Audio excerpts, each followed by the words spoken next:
7h44, le petit déjeuner politique ce matin, c'est Elisabeth Borne, ministre du Travail, de l'Emploi et de l'Insertion. Bonjour Elisabeth Borne. Bonjour. Pour éviter le reconfinement et maintenir les activités, vous incitez encore les entreprises à davantage de télétravail. Mais vous déplorez, j'ai vu des manquements dans certains secteurs comme les banques, les assurances. Qu'en est-il aujourd'hui ? Écoutez, on sait que globalement, il y a eu une érosion du télétravail depuis la fin du mois de novembre. On a reculé d'à peu près 6 points parmi les salariés qui peuvent facilement télétravailler et de 15 points parmi ceux qui télétravaillent à 100%. Et il y a quelques secteurs que j'ai reçus hier dans lesquels le recul est plus marqué. Donc il faut que chacun se remobilise. Quel secteur ? C'est ceux que j'ai cités, banque, assurance, oui. Tous les secteurs aussi du conseil et de l'ingénierie.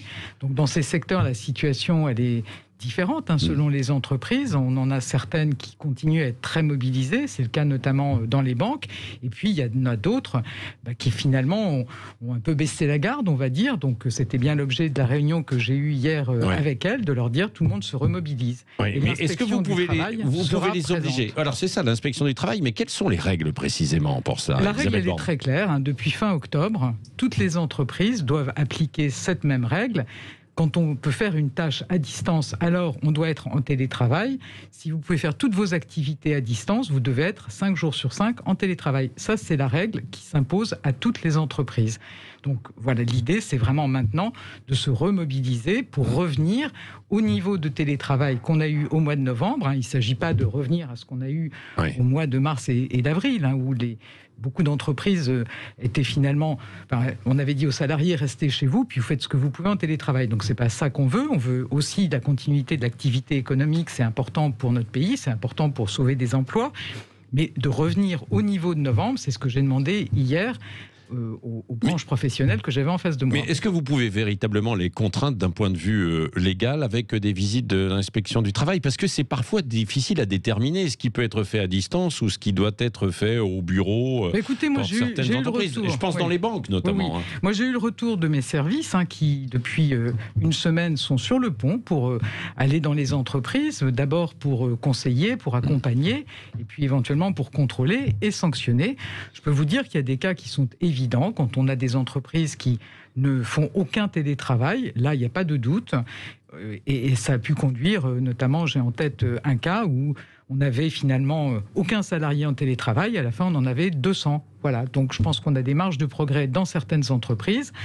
C'est une obligation de l'employeur d'assurer, de préserver la santé de ses salariés.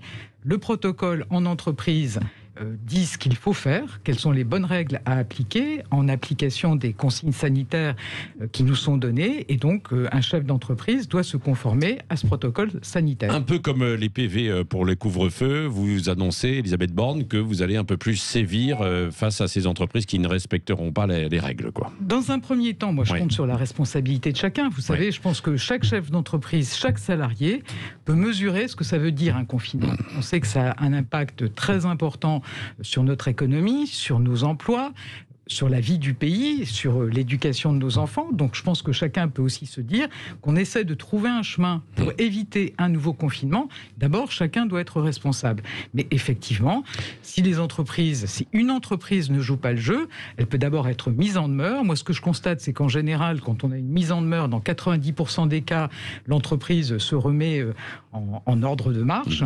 Et puis, effectivement, il peut y avoir des sanctions. Oui, Elisabeth Borne, est-ce que le travail à domicile a vraiment un coût pour les salariés? Parce que là, il y a une étude de DRH dévoilée ce matin dans le journal Le Parisien. Électricité, chauffage, fourniture, ça représenterait dans certains cas entre 150 et 170 euros. Est-ce qu'il faut engager des négociations avec les employeurs sur ces frais? C'est une négo entreprise par entreprise ou pas? Alors, effectivement, le principe, il est simple, c'est que passer en télétravail, ça ne doit pas être un coût pour le salarié. Ça, c'est le principe constant.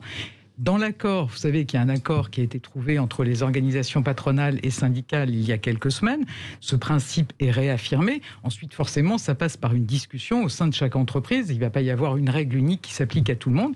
Mais le principe, il est très simple. Et c'est important que les entreprises le respectent, parce que sinon ça peut aussi décourager des salariés. Ce chiffre, vous ne le contestez pas Non, je ne le conteste pas. Enfin, moi, je n'ai pas les éléments pour vous dire dans telle ou telle situation combien ça peut coûter aux salariés. Je vous dis que le principe est clair, c'est qu'il appartient à l'employeur de couvrir les frais générés par le télétravail. Oui. La prise en charge aussi avec le chômage partiel. Est-ce qu'il y a encore des trous dans la raquette? Il y a beaucoup les permittents là, qui s'expriment, les intermittents dans le tourisme, comme les guides, l'événementiel, etc.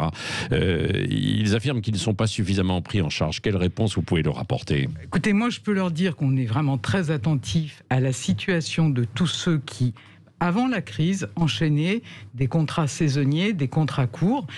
Ces contrats, pour beaucoup, soit la saison a été plus courte, soit elle n'a carrément pas eu lieu. Et puis, il y a beaucoup de secteurs où il n'y a plus du tout de contrats courts. C'est pour ça qu'on a mis en place une aide exceptionnelle qui doit permettre de garantir à ces salariés précaires qui doit permettre de leur garantir 900 € par mois sur les mois de novembre à février.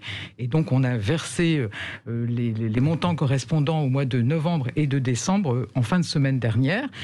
900 €, on peut me dire, ça n'est pas beaucoup. Oui, c'est pas beaucoup. Et moi, pour vivre, c'est difficile. Vous savez, je rappelle que l'allocation chômage moyenne, c'est 1 000 €. Oui. Donc, c'est aussi une aide exceptionnelle qui doit permettre, effectivement, de... Il n'y avait pas d'autres possibilités, une année blanche, un petit peu comme pour les intermittents du spectacle classique, où c'était... Écoutez, vous savez, je pense qu'il faut aussi être conscient que l'assurance chômage, c'est la solidarité de tous les employeurs et de tous les salariés. Il y a une question de justice aussi. Moi, je vous dis, quand vous avez des gens qui ont travaillé toute leur vie, qui ont cotisé toute leur vie, pour lesquels l'allocation médiane est de 1 000 €. Moi, je pense qu'une allocation de 900 €, c'est aussi un sujet d'équité. Oui, Elisabeth Borne, est-ce que le taux d'indemnisation du chômage partiel va baisser aussi dans les prochaines semaines? Vous avez vu qu'on l'a prolongé à l'identique jusqu'à fin février. Bien évidemment, on protégera par le chômage partiel aussi longtemps que nécessaire les secteurs qui sont impactés par la crise, ceux qui sont fermés totalement, ceux qui sont fermés partiellement, et aussi ceux dont l'activité ne peut pas redémarrer, qui ne sont pas fermés administrativement. Vous tablez sur la fin du printemps, début de l'été, probablement? Moi, je vous dis, ou c'est mois par mois? Attendez, on espère tous que cette crise sanitaire, on va en sortir, mais tant qu'il y aura des restrictions sur un certain nombre d'activités, on les accompagnera avec une prise en charge à 100%, comme on le fait aujourd'hui. Oui, la semaine dernière, vous avez, pendant d'ailleurs plusieurs jours, essayé d'inciter aussi les stations de sport d'hiver et les remontées mécaniques à engager les saisonniers directement au chômage partiel pour qu'ils bénéficient justement de chômage partiel. Où en est-on aujourd'hui? Est-ce qu'elles ont joué le jeu alors qu'on est en pleine saison? On a les chiffres sur ce qui s'est passé pendant les vacances de Noël. On a habituellement 60 000 saisonniers, 30 000 ont pu être embauchés. On sait qu'on a souvent un pic. On n'a pas souvent, on a toujours un pic pendant les vacances de février où on monte à 120 000 saisonniers. Donc c'est pour ça que moi j'ai lancé cet appel aux employeurs en leur disant embaucher ces saisonniers. Pour eux, c'est très important. Souvent, c'est 4 à 5 mois de l'année où ils peuvent avoir une rémunération. S'ils sont placés en activité partielle, ça ne coûte rien à l'employeur, puisque là encore, c'est pris en charge à 100%. Et ça permet Est-ce qu'elles jouent le jeu, alors, les stations de ski ou alors, ça dépend vraiment des secteurs. Ça dépend des secteurs. 95% des saisonniers des remontées mécaniques ont pu être embauchés. 95%. Donc voilà, moi, je suis satisfaite que ces saisonniers soient protégés par l'activité partielle, ne se retrouvent pas effectivement à épuiser leurs droits au chômage. Et j'invite vraiment les autres secteurs qui ont moins joué le jeu à le faire. Oui, alors malgré la crise du Covid, vous insistez beaucoup, là, je l'ai lu, sur la reprise du dialogue social. Est-ce qu'il va y avoir une nouvelle conférence du dialogue social dans les prochains jours? Alors, il y aura une nouvelle conférence du dialogue social autour du Premier ministre dans le courant du mois de mars. Vous savez, le dialogue social, il est permanent.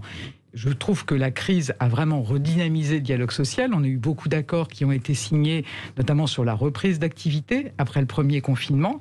Il y a beaucoup d'accords qui sont signés sur l'activité partielle de longue durée. C'est le dispositif qui permet de protéger les emplois dans les entreprises qui ont une baisse durable d'activité. C'est des accords majoritaires au sein des entreprises. Vous savez qu'on a plus de 7000 accords de ce type qui ont été trouvés. Ça protège plus de 500 000 salariés grâce à ces accords. Donc il est très dynamique dans les entreprises. Il est dynamique au plan national puisqu'il y a eu un accord national sur le télétravail, sur la santé au travail, qu'on travaille aussi au quotidien avec les partenaires sociaux, y compris pour inventer des solutions pour les salariés dont les emplois sont menacés, pour pouvoir les former, pour qu'ils puissent rebondir vers d'autres secteurs. Donc ce dialogue social, il est très dynamique. Oui. Et moi, je trouve qu'il y a une très grande responsabilité de la part des organisations patronales et syndicales qui sont bien conscientes qu'on doit faire le maximum pour sauver les entreprises et pour sauver les emplois. C'est un sens des responsabilités qui tranche, pour parler franchement, par rapport à beaucoup de forces politiques qui ne font que critiquer. Oui, est-ce qu'il ne faut pas mettre entre parenthèses aussi quand même les réformes en ce moment, sur l'assurance chômage comme sur les retraites ? Parce sur que l'assurance chômage, cette urgence, comme vous le venez de dire. Sur l'assurance chômage, moi j'ai repris les discussions à la fin du mois de janvier. Et j'en avais eu évidemment à la fin de l'année dernière avec tous les partenaires sociaux. On sait que certains ne sont pas demandeurs d'une réforme de l'assurance chômage, mais je note qu'ils sont tous venus discuter cette réforme. Je souhaite la mener en allant au bout des discussions avec ces organisations patronales et syndicales. C'est une réforme qui a 2 objectifs. Lutter contre la précarité, avec notamment le recours excessif aux contrats courts, et on voit à quel point c'est pénalisant pour ceux qui vivaient de ces contrats courts, et puis assurer, donc c'est un système de bonus-malus qui doit se mettre en place pour les entreprises, et puis c'est aussi plus d'équité, parce qu'aujourd'hui le système n'est pas satisfaisant, vous n'avez pas du tout la même allocation si vous travaillez tous les jours à mi-temps, ou un jour sur 2 à temps plein. À la fin, vous avez travaillé le même nombre d'heures et vous avez une allocation qui est 2 fois moindre quand vous êtes à mi-temps tous les jours.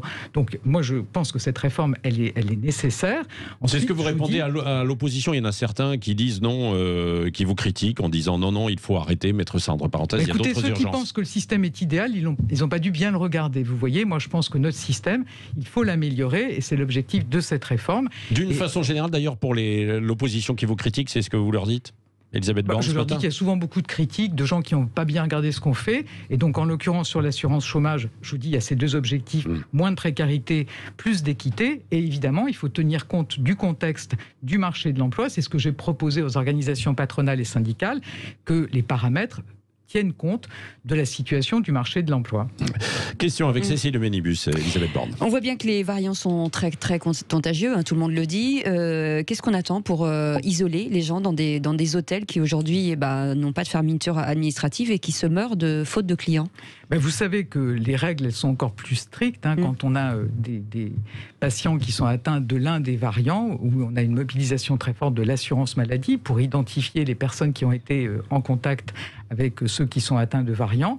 Et effectivement, la stratégie, elle est bien d'isoler au maximum les personnes qui sont de façon générale contaminées par le virus, a fortiori avec le variant. Je crois que les gens préfèrent en général s'isoler chez eux, mais ça peut être aussi une solution. Oui, mais ça n'a pas marché, ça. C'est un échec, écoutez, ça. Je pense que le point qui est important, c'est déjà de convaincre chacun de s'isoler au plus tôt.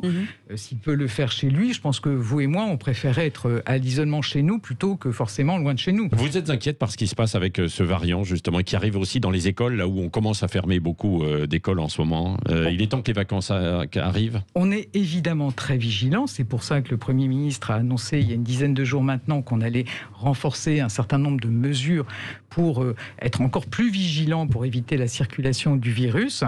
Ensuite, on regarde jour après jour comment l'épidémie évolue, le nombre de nouveaux cas, les patients en réanimation. Il faut être très vigilant. On voit que chez certains de nos voisins, ça a donné lieu à une flambée de l'épidémie.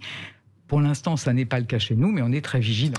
Merci Elisabeth Borne, ministre du Travail, de l'Emploi et de l'Insertion, qui était l'invitée ce matin de Sud Radio. Restez avec nous.